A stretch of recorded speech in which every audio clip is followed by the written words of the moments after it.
Quick plug just before we start the video, please consider supporting the show on patreon.com because this is a progressive show. We go against the corporate narrative. 3/4 of the videos are demonetized anyway. So please consider supporting the show. We really appreciate it. Thank you so much.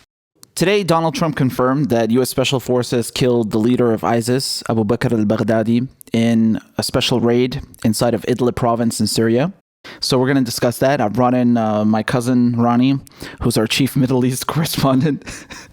Of course. Yeah, so, man, where do we begin with this? That speech by Trump was very funny. I mean, it sounded like it was being given by a 12-year-old, you know.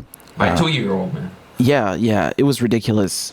I mean, what are your thoughts on Baghdadi finally being dead? What do you think this means for ISIS, for the rebels, for the opposition?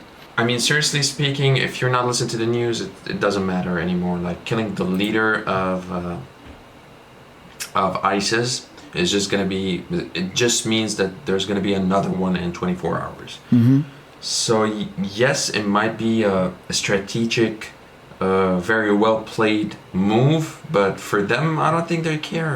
Like for ISIS members, I'm pretty sure they're just chilling in Idlib, trying to decide who's the next guy or the next leader that they're gonna choose. Yeah. So this doesn't really diminish their cause. They're literally fanatics by definition. No, they're still in Idlib, man. 20,000 fighters. And the Jolani as well, there's the other leader, not just Baghdadi was the big boss. Mm-hmm. There's Jolani, who is Syrian, and there's 20,000 fighters that are still on the ground, and Idlib is still under siege. So it's not that big of a win. We have to... Yeah. Like, what do you think? How come there are 20,000 fighters in Idlib? Like, can you explain the whole green buses thing and to people who don't know? Well, yeah.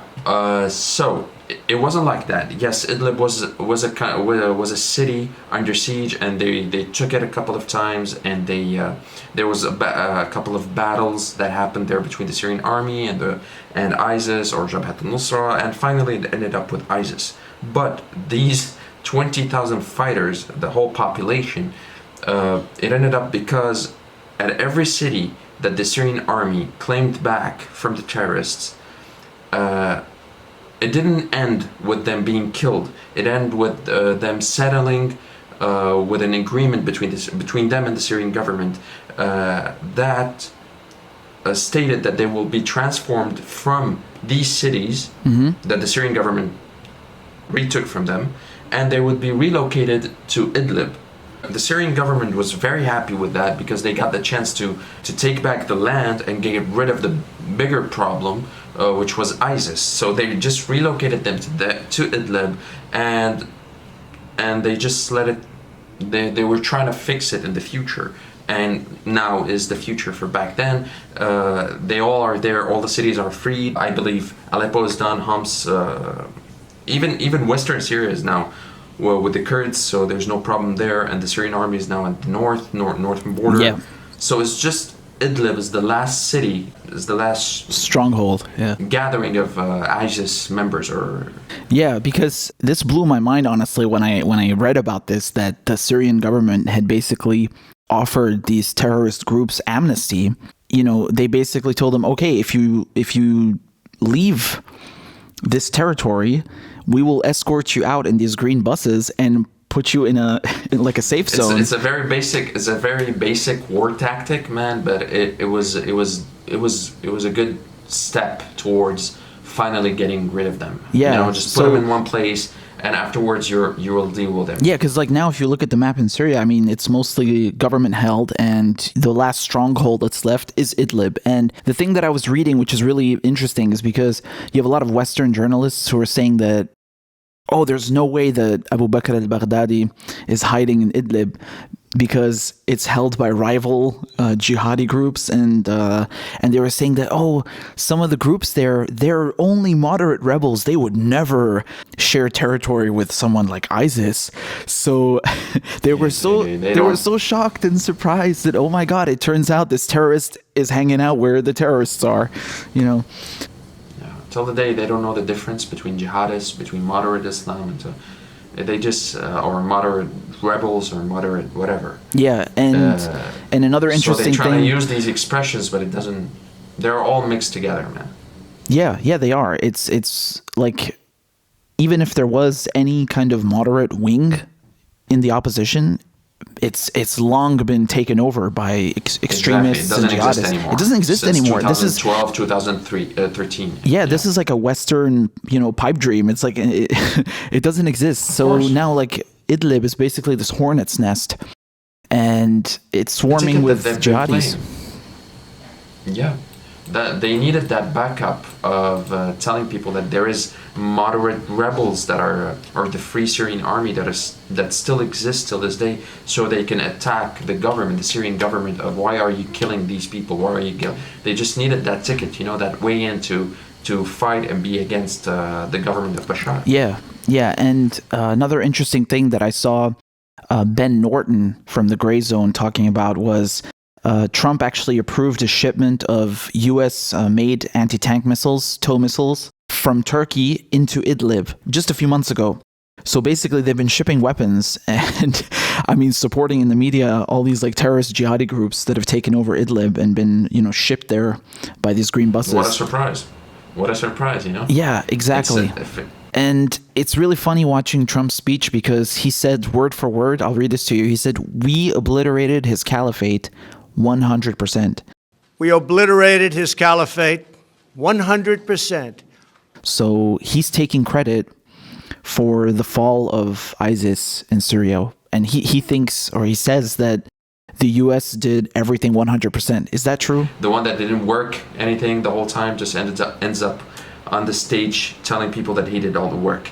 Just like we discussed earlier, like the Syrian government and the Syrian army did the majority of taking responsibility of clearing all the areas from ISIS members and moving them to Idlib.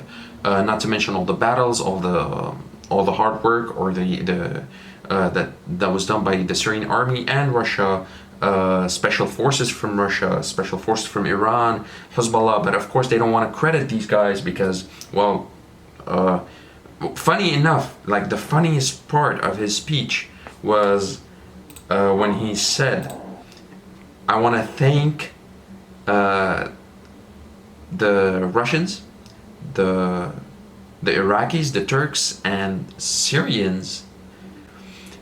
That was very weird for me. Okay, the Kurds, the Syrian Kurds, that's a whole other matter. But he wanted to thank them, but he wanted to thank Syrians.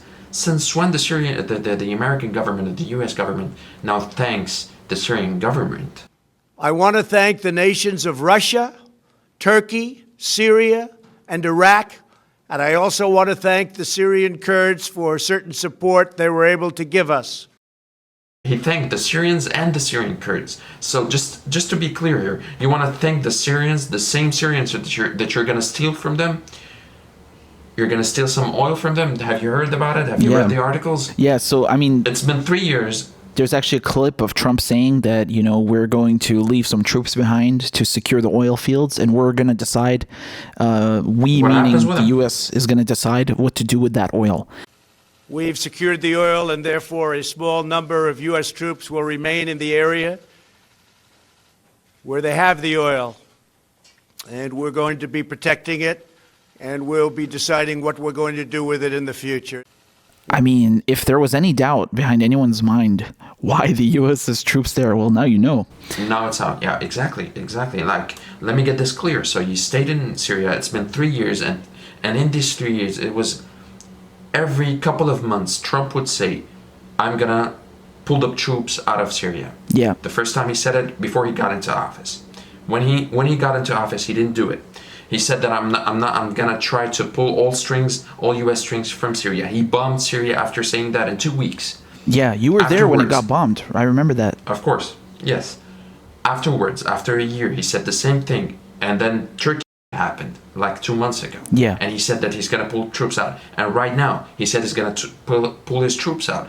And now he leads 200, 300 U.S. soldiers in Syrian land, taking Syrian money, exporting more than $30 million a month of oil. That's the minimum. Yeah, and it's really devastating for the Syrian economy because even though Syrian oil only makes up about 0.5% of global oil production, it accounts for 25% of all government revenue.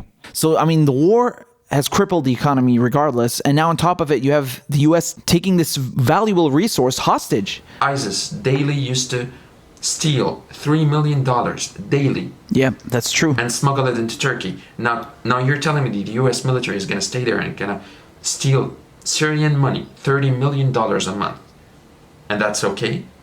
I mean, this is economic terrorism. Like, seriously, they've basically come into the country.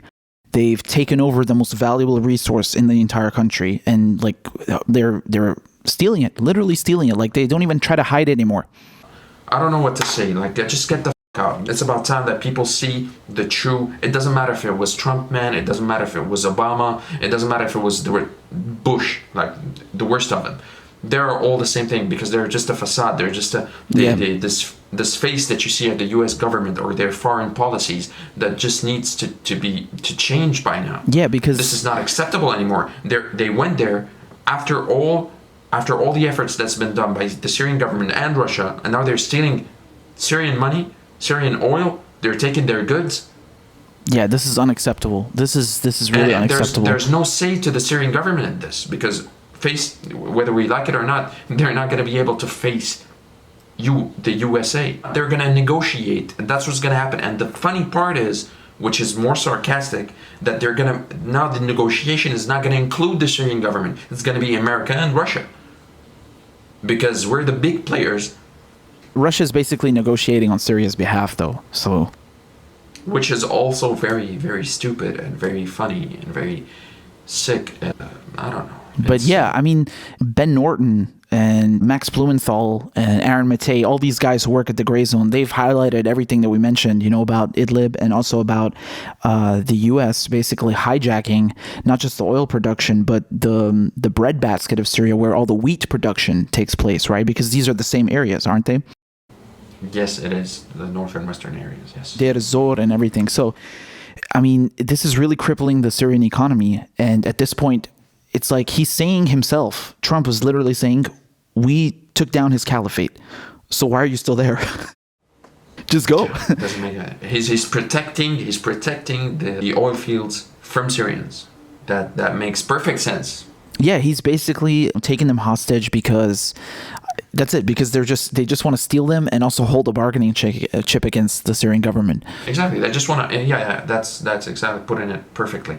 They just want to prove their existence. They just want to say that they have a role there, and they took over these fields just to have a say in the play that's gonna take place. Yeah, but in the end, it's like you said, it's just Trump is just another face on the same war machine, the imperialist war machine, the military-industrial complex. It's the same thing. Exactly. And another reason that he's announcing this is because he wants to win some political points for his re-election. Of course, he wants some credit. Yeah, because the election is out. Exactly. He did the same stupid thing that Obama did, man. Yeah.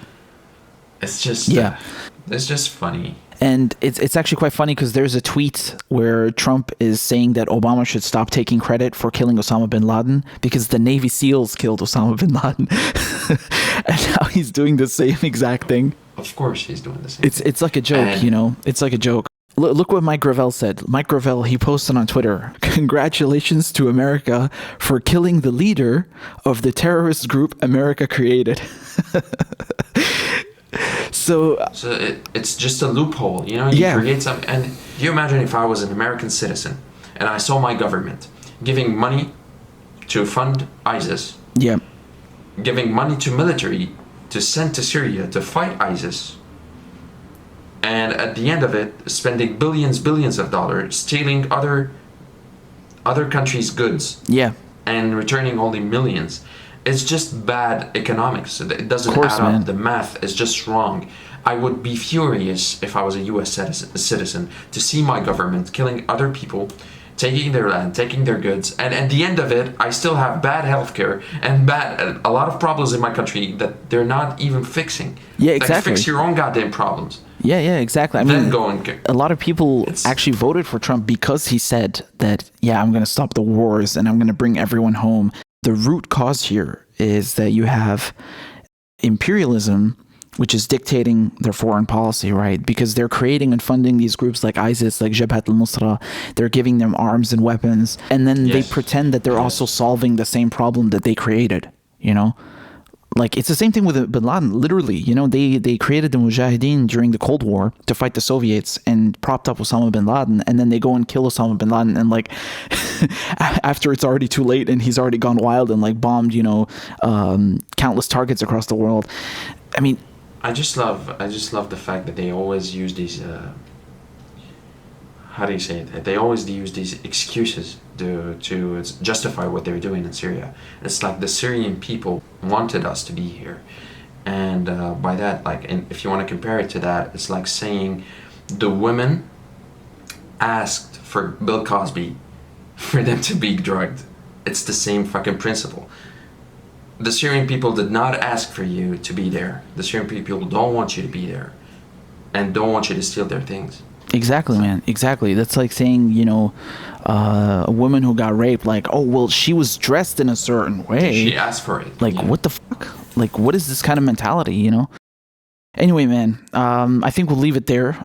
This was an interesting development, and just so the viewers know, like, this is one of many, many, many more videos that we're going to be doing about the situation in Syria, because it's far from over, and we're going to keep talking about this. And as usual, I can guarantee you this video is demonetized, so please support the show on PayPal or patreon.com/PaupiChulumin. And yeah, Ronnie, thanks so much for being on the show again, man. Thanks for your insight, your input, and yeah, we'll see you soon, man. You too. Take care, man.